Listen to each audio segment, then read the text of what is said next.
Sure, the Cubs got a playoff spot already, but we're going to tell you why them getting swept in Cincinnati this weekend could actually have a giant ripple effect, and they may have just let in a playoff team they want no business seeing. Let's get into it on the Setup Man podcast right now.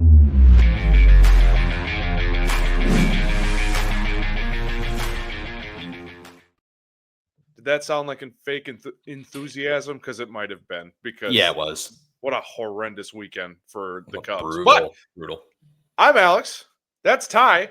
And this is the Setup Man podcast. If you haven't already, make sure to hit that subscribe button. Comment below. Give us your opinions and like this video.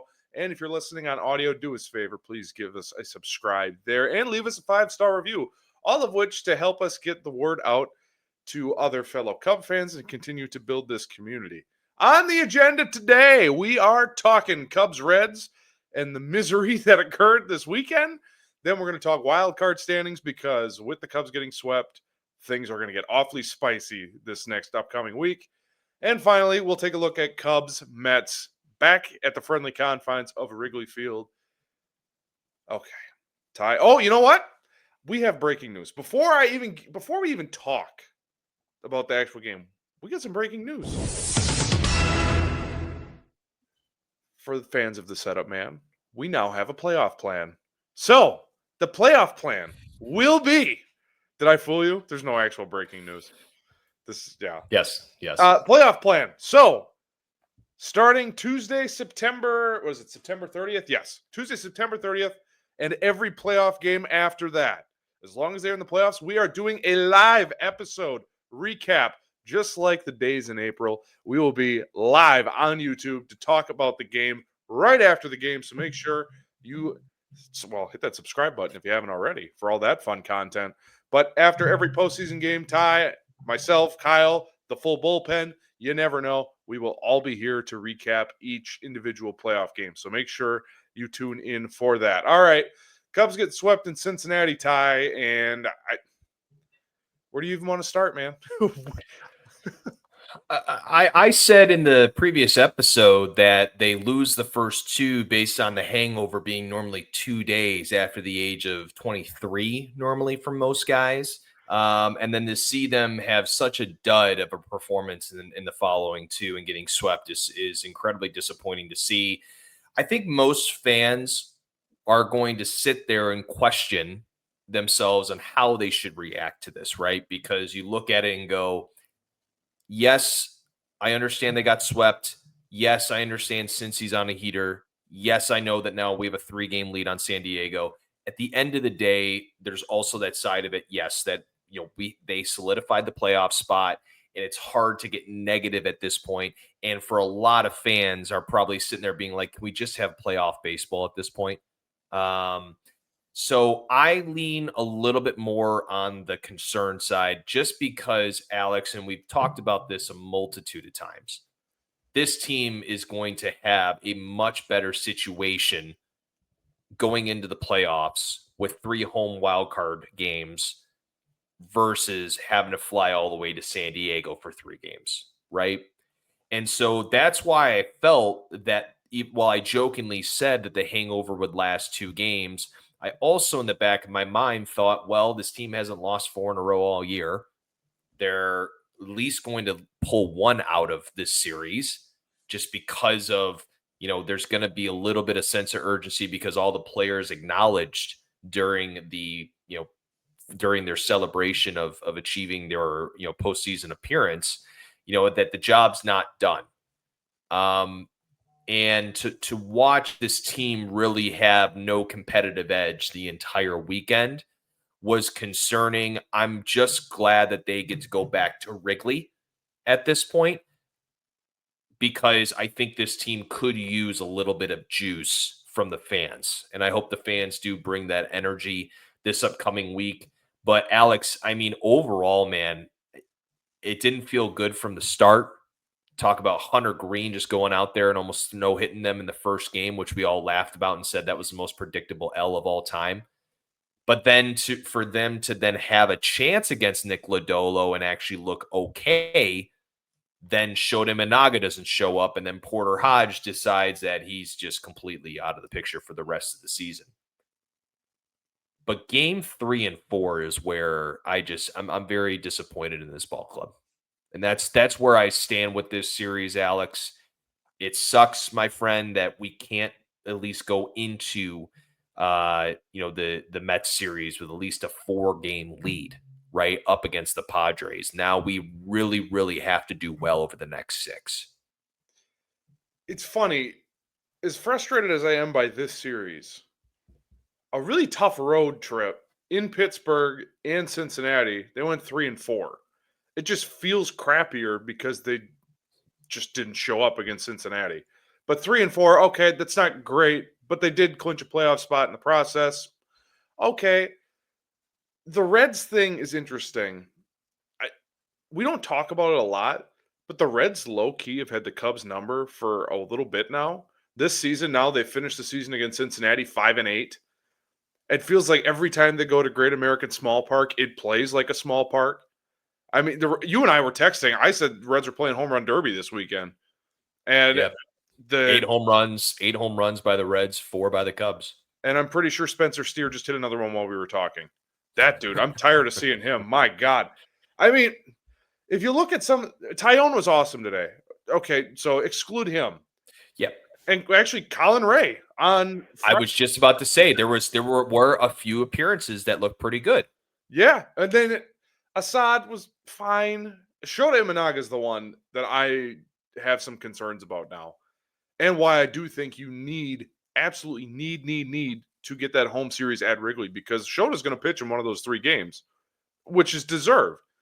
But his home run problem it's not just kind of like, oh, we kind of know he's a fly ball pitcher. But no, this is a full-fledged problem at this point. 29 on the year. Which I'm pretty sure is top 5 in baseball. It's tied for 6th in all of baseball, 4th 6th. highest in the NL. Maybe the NL is what I was thinking of. I know they said it on Marquee, but goes 5 innings, gives up 4 earned, 3 earned, and all 3 earned were home runs. They were solo shots, which I guess is positive. I mean, so as bottom line, if you take the home runs out of it, 5 innings, 3 earned, 4 Ks, 2 walks, like that doesn't sound bad. But it's starting to be something where I think more casual fans are starting to notice too. Every time he pitches, and he's had first inning struggles, they pointed that out on the Marquee broadcast as well. After the first inning, he settles in, but that first inning, he's got an ERA north of 6. It's hard to feel good. We have 6 games left, all at Wrigley, thank God. And then hopefully 3 more at home. Well, hopefully 2 more. You just win the first 2 and you're done. Then you move on to face the Brewers, who clinched the division today. Spoiler alert. Which also just is why I'm irritated with this team. Not that we were going to win the division anyway, but I thought in Pittsburgh, the last couple series, we were turning a corner and we were playing ball at the right time. And then you faced a team who, these were playoff games for them. Granted, they weren't for you, but you still have stuff to play for. And to roll over like that? There has to be some credit given to the Reds. I think awesome. That a lot of the times in these series, we look, right at the Cubs and go, oh, well, the Cubs needed to do this. They blew them out, man. I mean, they shit all over them. I mean, the Reds were shockingly only 6 for 26 with runners in scoring position this series, while the Cubs were 2 for 13. But the fact is you had double the amount of runners in scoring position, and then you also, too, had the element of the home run ball. And also to Hunter Green and Abbott and Little, at least, did shut down the Cubs slightly. So across the board, the Cubs just got their asses kicked. And I think that, and I know it's hard for us as fans to sit there and be like, we all, like we said, like we've mentioned a multitude of times already, you sit there and go, all jokes, aside, you knew they were going to lose the game on Thursday, but there comes this step of like, okay, you guys are professionals. Like those last 2 games should have been either at least 2 or 1 to put in the win column. And so I just, this and like even the defensive side of the ball, like in game 2, Imanaga, he did pick a guy off in that game, but he also did have the errant pickoff throw to first base on to Santana. That guy got to second. He leads to a run. Nico had an errant throw, which is hard to criticize a guy who's been a Gold Glover for us. But he had an errant throw, which led to Spencer Steer hitting that 2-run home run that ended up being the go-ahead home run off of Hodge. So overall, just this entire series, Alex, we can just chalk it up as that was the worst baseball that they've played all year. And did it come at the wrong time? I don't know. That's hard to say because you're in the playoffs. It's this that we all just see the writing on the wall, though, is that you just have to get this home playoff berth for the wild card. Like that's it. Like that's the only way that you get a shot at Milwaukee. And I think we can leave it there. So I do want to ask you one question before we start talking about the wild card stuff. Is there a scenario in your mind where Jameson Taillon makes his way into the wild card series? He's had kind of a good run. He's been pitching better than Boyd. He's pitched more consistent than Shota. Because again, Shota's final line and numbers aren't terrible, just a lot of home run issues. Taillon, his last couple starts have been pretty good. Is there any scenario where you're thinking maybe Taillon in a game 2 or game 3 instead of Boyd or Imanaga? How do you not give Boyd and Imanaga short leashes at this point? I would probably lean a little bit more to Imanaga, just getting that longer opportunity, just because besides his home run, obviously his home run issue across the board, he's had a very, very good year. I look more at Boyd because I just it's coming to a point where it's just running out of time. So a Boyd to Taillon sort of combination there would be pretty nice. I think that they'll go like a Shota to Soroka sort of combo as well. You can sort of mix and match there. But yeah, I mean, he's really earned the opportunity. And the fact is that he went 7 against a very good offense today. And yeah, Alex, I would agree that he's possibly earned that opportunity to at least see a couple innings. It's a great question. I'm just curious. It's just I don't think it's going to happen. I think Boyd and Imanaga have earned their spots to start in October. I get it. And look, the other part of this is Craig's not going to do that. The Cubs aren't going to do that. We know who the three are going to be at hopefully Wrigley Field. We know that. But I do think it's not a stupid question to ask, which is why I wanted to ask it. All right, so let us, before we update the standings, let's do a little call to the bullpen. So, before we talk about the wildcard standings, we'd like to remind you to comment below on every one of our videos so you can become part of the Setup Man Bullpen. Bullpen members get their comments right on our shows, like our friend, if I can find the button, there it is, like our friend, Kevin Baker, 4836, who's today's call to the pen. Last episode, we had asked who's starting in game 1. Are there question marks? He is saying, and I quote, I can read it too, Alex. I'll read it for you. Okay, good. Most are saying, and I agree, game 1, weather colder and wind in start Shota.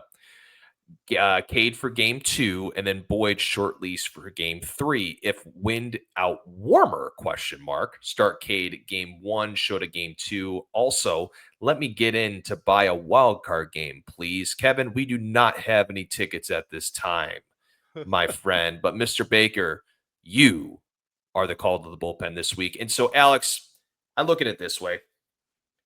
Kevin, first off, it's a very thoughtful idea based on the conditions, and we've talked about the conditions, and everyone knows about the fact that Wrigley Place is a very unique ballpark when it comes to the weather. At the end of the day, though, we talk about pressure, we talk about those things. Is there more pressure on K to do well in game 1, which ultimately you're still going to have a game 2, or putting him in a position like game 2 where maybe they had lost game 1 because Shota threw, and now you're putting even more pressure on a rookie? So I'm going to lean towards the side of still that I believe Cade Horton is our game 1 starter for the playoffs. I just think that ultimately getting off to a great start there, earning that game 1, because it's a lot harder for a ball club to lose 2 in a row. So I believe that if you win game 1, game 2, you're hoping that Shota does get that cooler or the cooler weather or colder weather, whatever it is at that time out there in, right over by the lake. But it's just hard for me right now to not put Cade Horton in that position because I think he's truly earned it.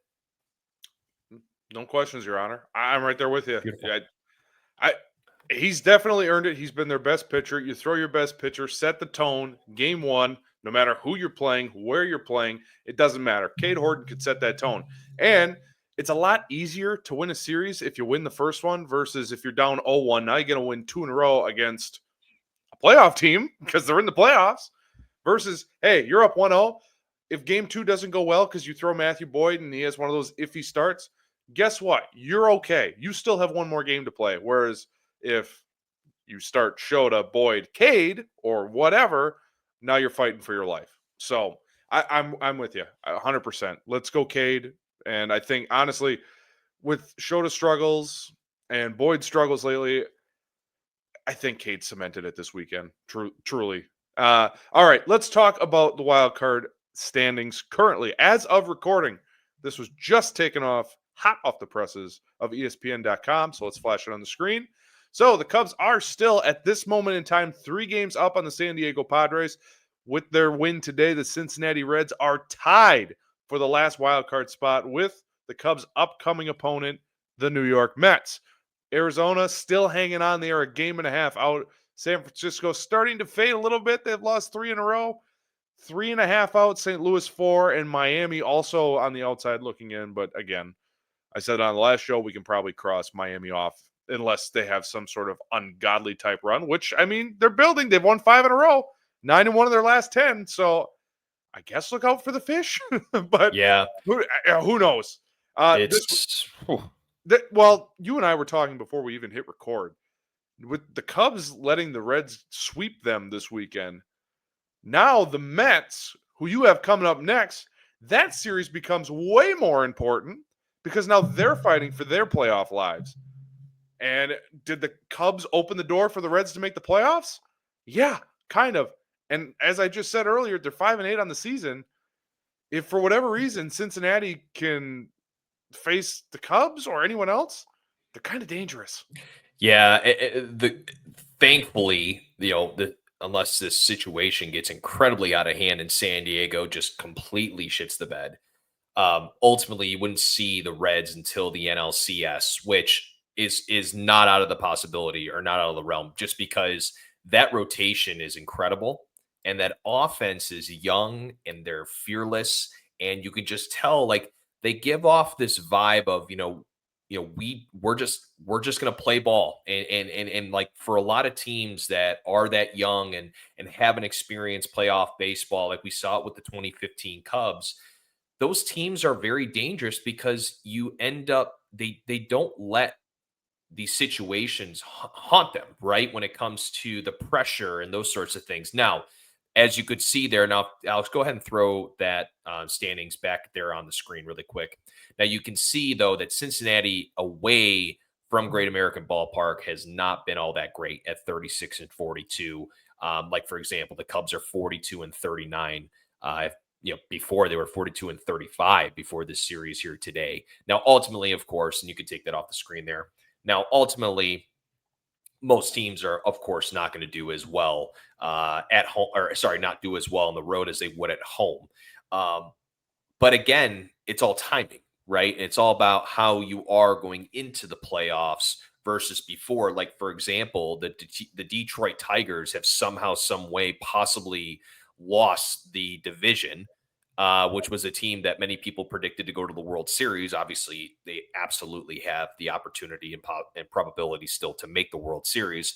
But again, that's a team right now that is completely falling off the rails. AJ Hinch even alluded to it in the press conference. Like, I don't even know what to say right now. So again, you get hot at the right time, good things happen.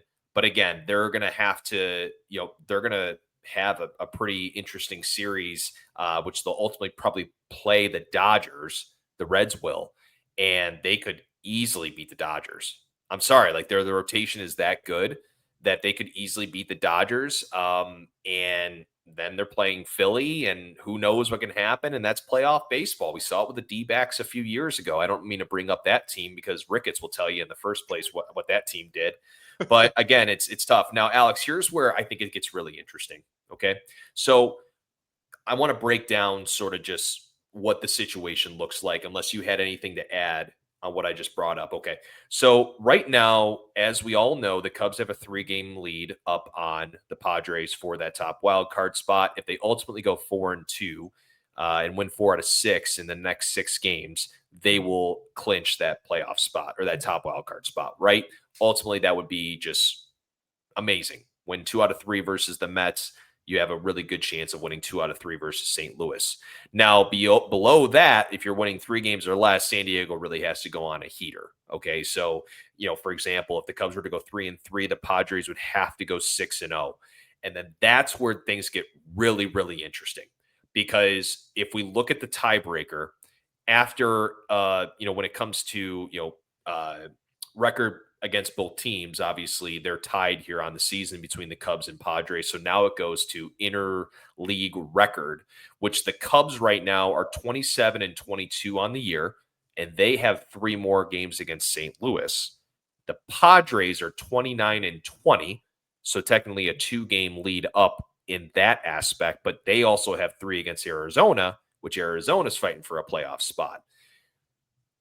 It's not fun either way because St. Louis is going to want to beat the Cubs because St. Louis wants to beat the Cubs. The D-backs are going to want to, beat the Padres because the D-backs have a chance to get in the playoffs.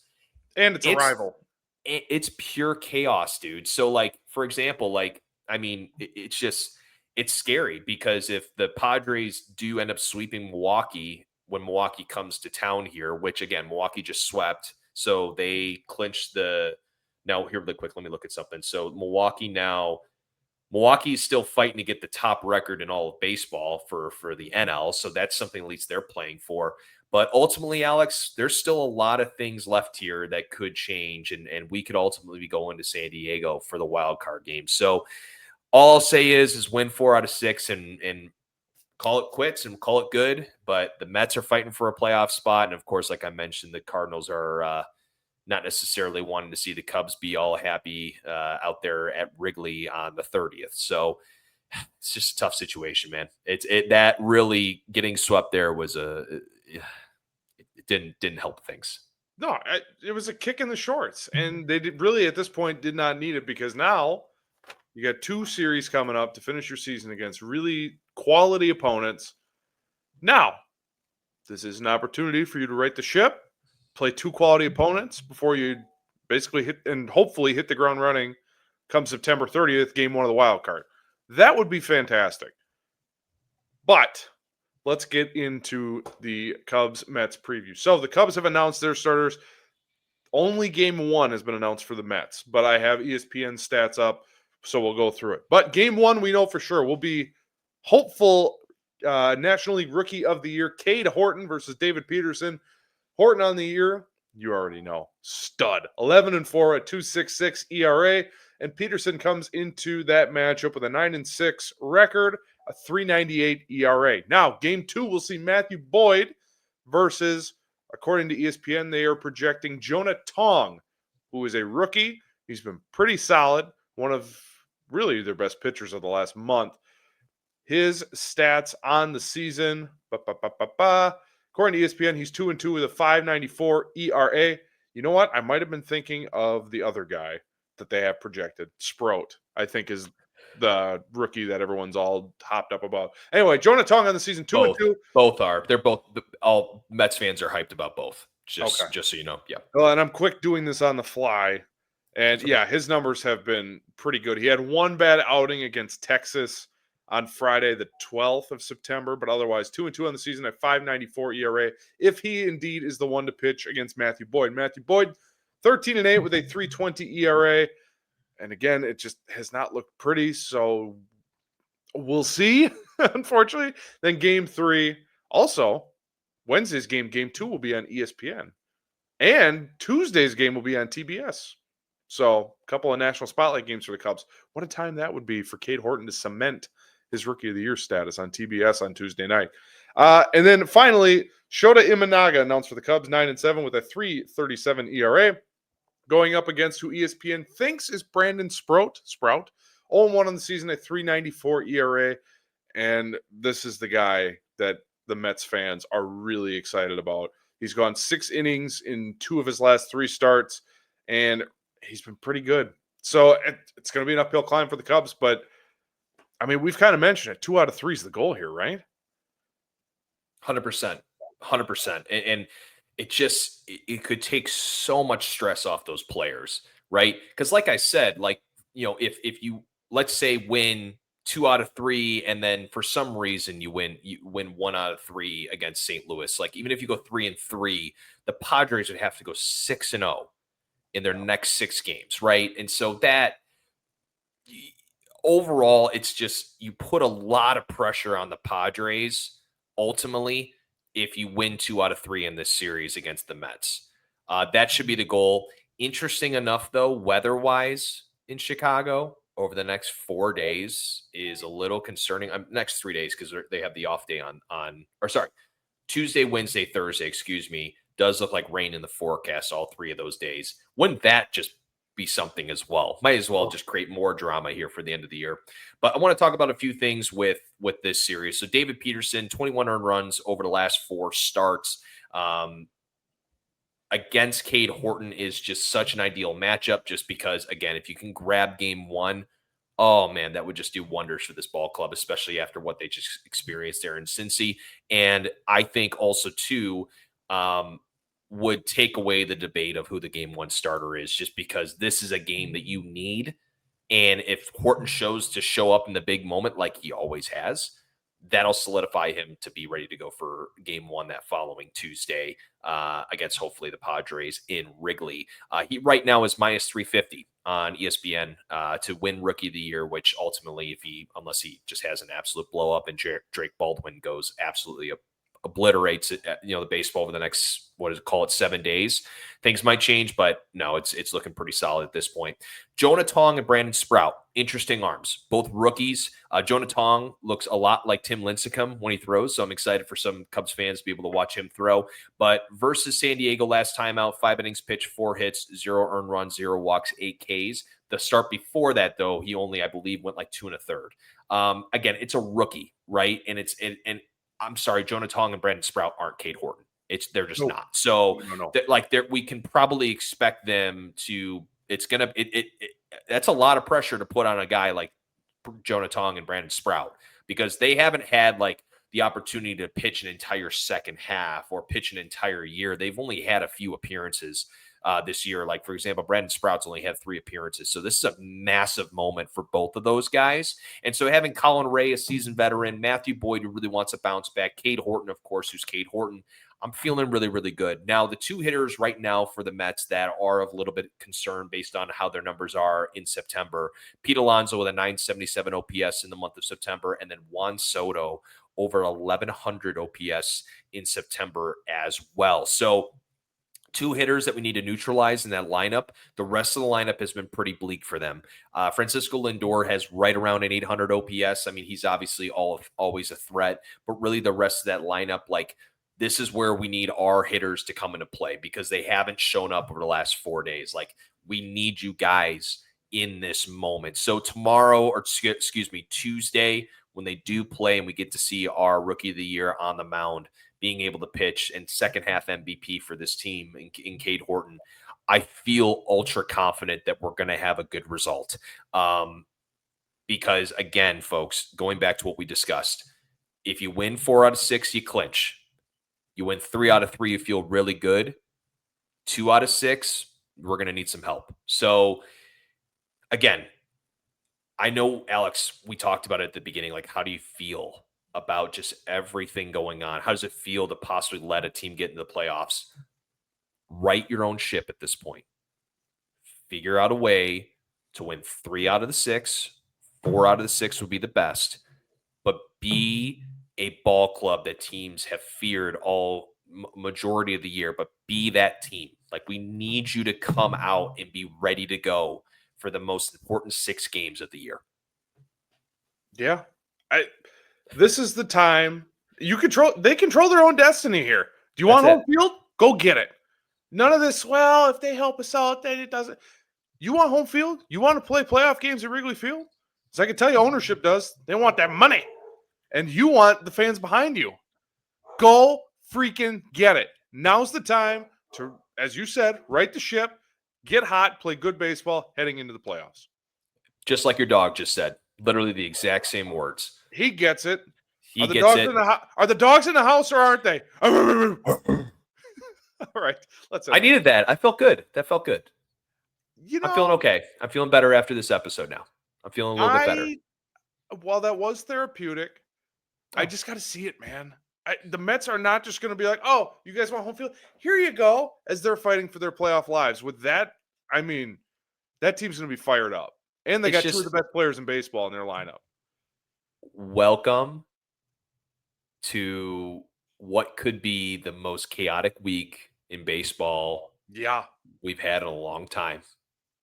Yeah, for not just for the Cubs, for everybody. If my understanding is that no AL team has clinched a playoff spot yet. Hold on, let me just make sure I'm right here. Well, I mean, even Cleveland.